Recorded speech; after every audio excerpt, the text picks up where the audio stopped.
How's it going, Let's Lingers? I'm David with Let's Linger Outdoors. This is my wonderful daughter, Audrey. We're going to record our segment of the apprenticeship that JC's putting on. It's supposed to be a few episodes. JC's already thrown out the first episode. We're going to do ours. So today we're going to work slow from the beginning. Audrey's fired firearms before, but just for the sake of videos, we're going to take it from the top, so on. So as you can see here, I've got a few choices for Audrey to pick to go through this through these episodes with. So we'll let Audrey take her time and choose which one she wants to use for the remainder of these episodes. So, Audrey, I think I'll go with this one. Okay. So Audrey's going with the. These are all unloaded. I made sure they were unloaded before we start recording. She's going with the Glock 43 for this series. So just stand by. We're gonna go downrange and we're gonna do some go over the stance and then grip and whatnot, and then eventually go into firing. Okay, so we're gonna go over our first portion. We're gonna talk about stance. When you're shooting a handgun, stance is very important. It's similar to when you have a rifle or a carbine. So the old way used to be just even footing and just lean forward. All right. Well, that's not efficient enough, because as you're doing that, your feet are even, you're leaning forward, but you're rocking back with that recoil. So it's not very good recoil management. So what we're going to do here is best way to do it, to have a point of remembrance, is going to be a combat stance when you're fighting. So one foot slightly back, your dominant foot forward, and just kind of lean in a little bit, knee slightly bent, your hips and your torso is towards your target. So you want to go ahead and try that out, just a fighting stance. There you go. And you want to be on the balls of your feet a little bit, so that way when you start shooting, it won't rock you back so much. So go ahead. Like this. Perfect. Perfect. So then next we're going to go into her hand grip. So when you're going into the hand grip, you want to imagine your hands are like a vice. So with your dominant hand, you want to choke up as high as you can with the pistol, all the way up, as high as you can. And you want to have your thumb, you want to give yourself a thumbs up, right? And then with your non-dominant hand, you're going to point and you're going to marry it together.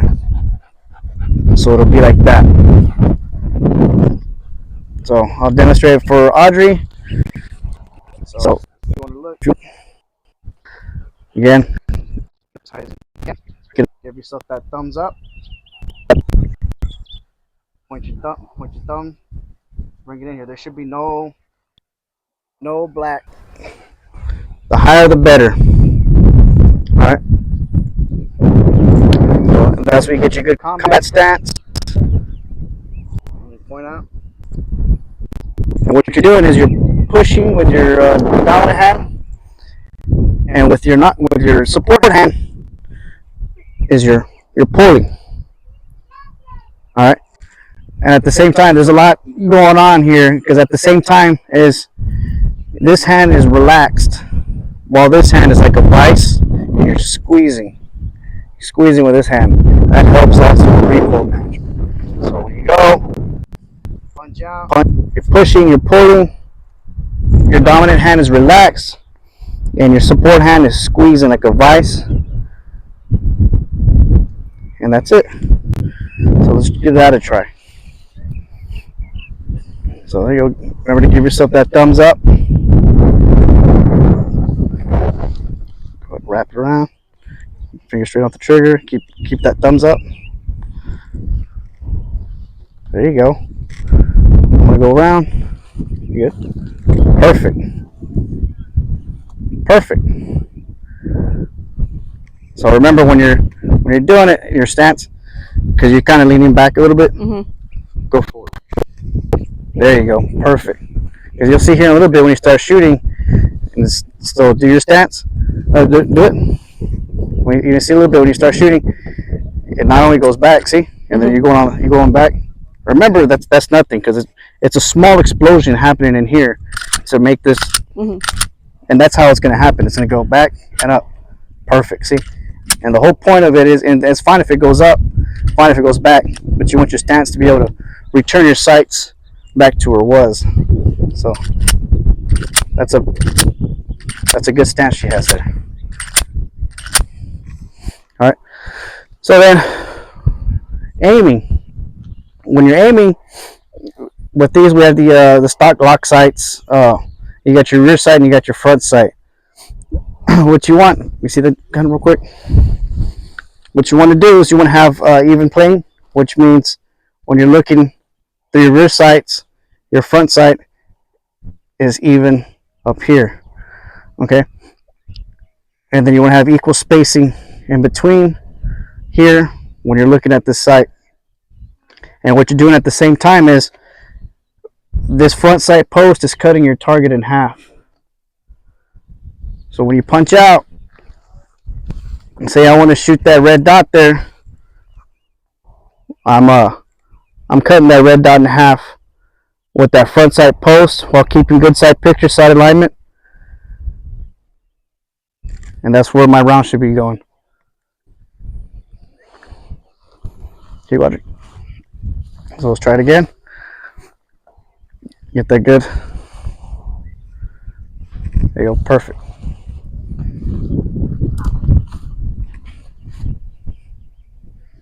Pew. Perfect. All right, so now let's go into trigger manipulation. All right, remember you got that high grip. When you go into your trigger, you don't want to do this.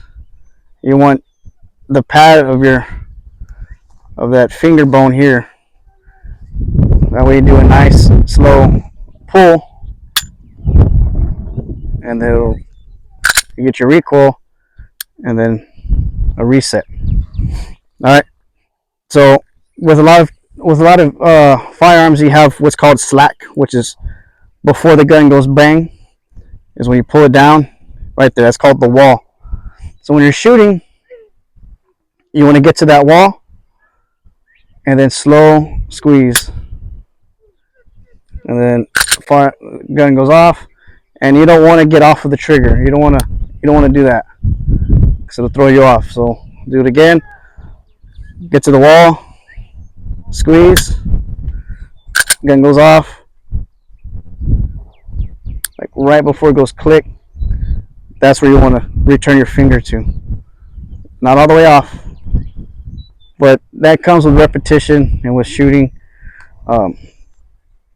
getting to know your firearm. So let's do a couple of dry fire drills. So go ahead and get in your stance. You shoot. All right, go ahead. Slow, steady squeeze. There you go. Let's reset it. Watch. I'm gonna rack the slide.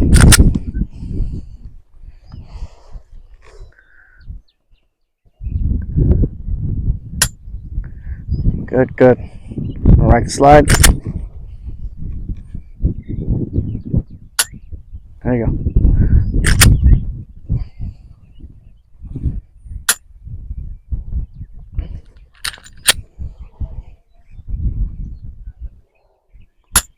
Beautiful.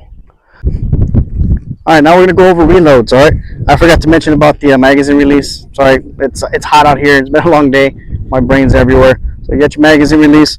I'm gonna go over reloads today. So, Audrey, when your slide's locked to the rear, right? Fine, slide's locked to your rear. Bring your gun up to your workspace. Just press the button, and it should come out. Or you can come over here, pinch it, rip it out, get you a new source, put it in, and then you can press a slide release. Or if you're not able to, come to the back, and just do that. Remember to be violent with it.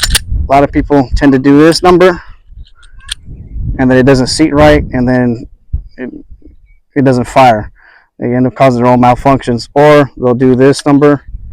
When you're doing this number, your hands over that muzzle, and usually people don't have trigger finger discipline.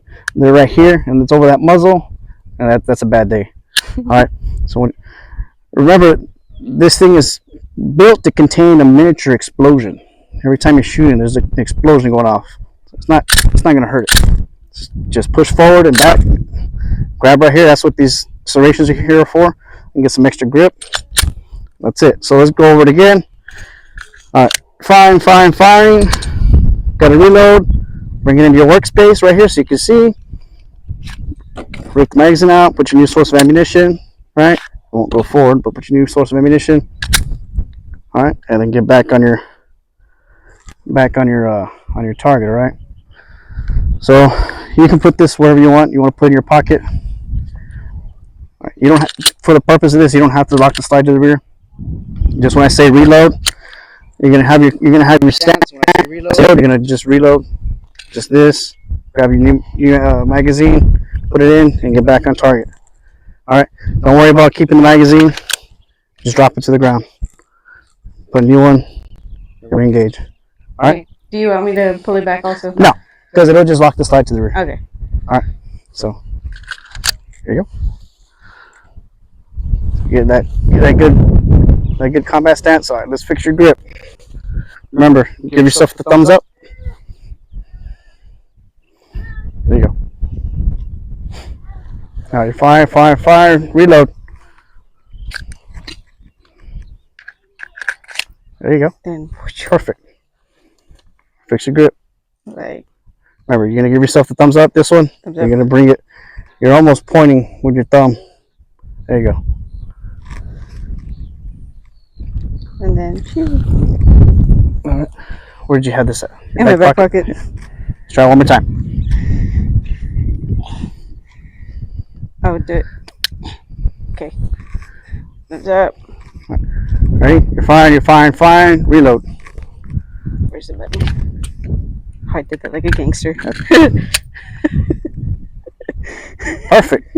Well, that's reloads. Next portion is we're gonna go over some stoppages. All right. So stoppages are very easy to fix. There's two types: there's stoppages and there's malfunctions. People always call it a malfunction. So a stoppage is anything having to do with the ammunition or the firearm failing to fire, stuff like that. That's a stoppage. So say you're firing, click, right? But the slide's not locked to the rear.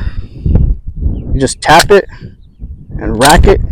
If it doesn't lock, if there's still ammunition in there, it's gonna eject that dud, right? And it'll feed a new one. But once it locks, you know it's empty. Some guns will do that. Some guns will not lock the slide when it's empty. See, it's empty. Go ahead and reload. Okay. There's stoppages like failure to feed, failure to fire, which means the round didn't come out of the magazine for some reason. I've seen that happen a lot. That's the reason for the tap. You're gonna hit the bottom of the magazine, rack, and then re-engage. All right. There's the failure to fire where it does chamber around. You go to fire, and nothing happens. Same thing. Tap, rack it. That dead round will be ejected, and you go back into business. There's also something called a stovepipe. So what that means is, for some reason, and I've seen it happen usually when you shoot angles or there's some kind of obstruction, or it's just a low, like a low powered round. So the brass will actually eject, but not fully, and the slide itself will catch the brass here, and that's called a stovepipe. A couple ways you can clear that. You can either give it a karate chop, or just same thing, tap, rack, re-engage. Okay, and there's also another one called a double feed, which is where two rounds are going into the chamber at the same time. That one you have to be a little more technical. You go, you look, you identify it, you see that it's a double feed. You're gonna lock your slide to the rear, like I showed you. Remove your magazine. You're gonna go with your fingers, get it out of there. All right, and then you're just gonna rack it a couple of times, make sure it's good to go, and then you're gonna put your new source of ammo in there, reload it, and re-engage. All right. So remember, every time you're firing, click. If the slide's not, you're gonna look, you're gonna observe the slide's not locked to the rear for some reason. Just tap it, rack it, re-engage, and if it is empty, well, it should lock to the rear. Okay. And when you're racking it, you should be observing too for brass to be coming out of that. So you go tap, observe, rack it, and then re-engage. All right. So that's this portion. We're gonna go ahead and go into some live fire and see what we can do. All right, guys, we're gonna go ahead and go into our live fire portion. But before that, we're gonna load our magazines up. This is a Glock 43, which it holds. This one holds 6. This does have the extended one, which holds. Oh, they both hold 6. So the way you load these is get your brass. You're gonna put the back end right there and just push it in and back. Use your thumb. Same thing. Push it in and back. Push it down with your thumb. Push it down and back. All right. Now, yes, there's cool speed loaders out there and reloaders and all that other stuff, but sometimes you're not just gonna have that. It's always good to learn how to load your magazines by your hands. So I got this one loaded. So go and try to load that one.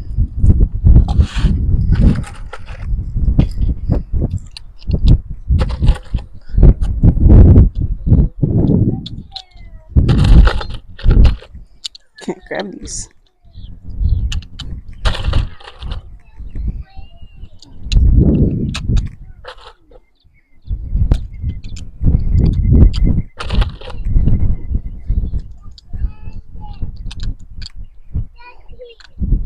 That should be 6. All right. So we're all loaded up. We're going to get to the firing portion. So go ahead and get your ears on. Make sure you got your eye protection.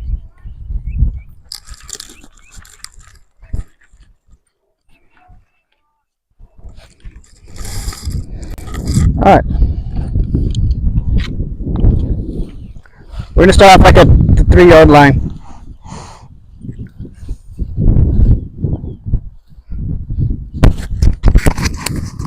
What? You take it off. Take it off. Yeah, it's gonna be pretty loud. Oh. All right. We're going to start off at the 3-yard line, beginner shooter, about right here. Okay. So here you go, Audrey. Here's yours. Go ahead and put the magazine where you want it. The way I like to put them is if I put them in my pocket, I like to have the brass facing forward. Mm-hmm. That way when I pick it up, I have it like that, and it just goes in. All right. Got it.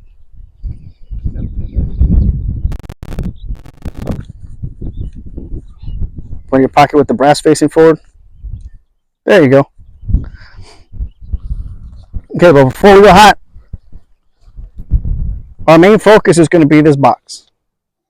Don't worry about the red dot, as long as you get in this box. Okay. Remember, slow, steady squeeze. Keep your eyes there on the front sight post. Cut that target in half with your front sight post. Take your time. Breathe in. Exhale, and then slow, steady squeeze. Come off slowly off the trigger. Okay. Don't take your finger off the trigger. Come off slowly off the trigger, and then re-engage. So here you go. Go and insert the magazine. Give it a good tap because it's not seated all the way. There you go. And then rack. All right, line's hot.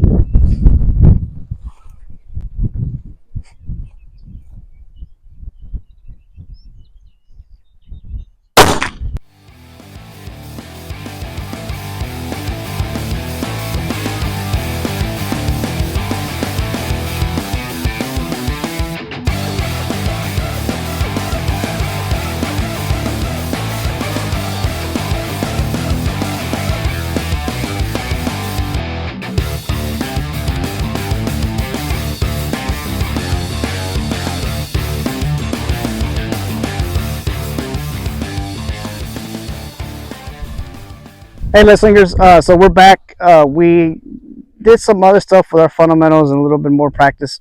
Audrey opted out of the Glock 43 because it's a little snippy. It's small. Those real subcompact guns are real small and snippy. As you saw, she was having trouble with her groups, so she opted out of that, and she picked up the Springfield Echelon.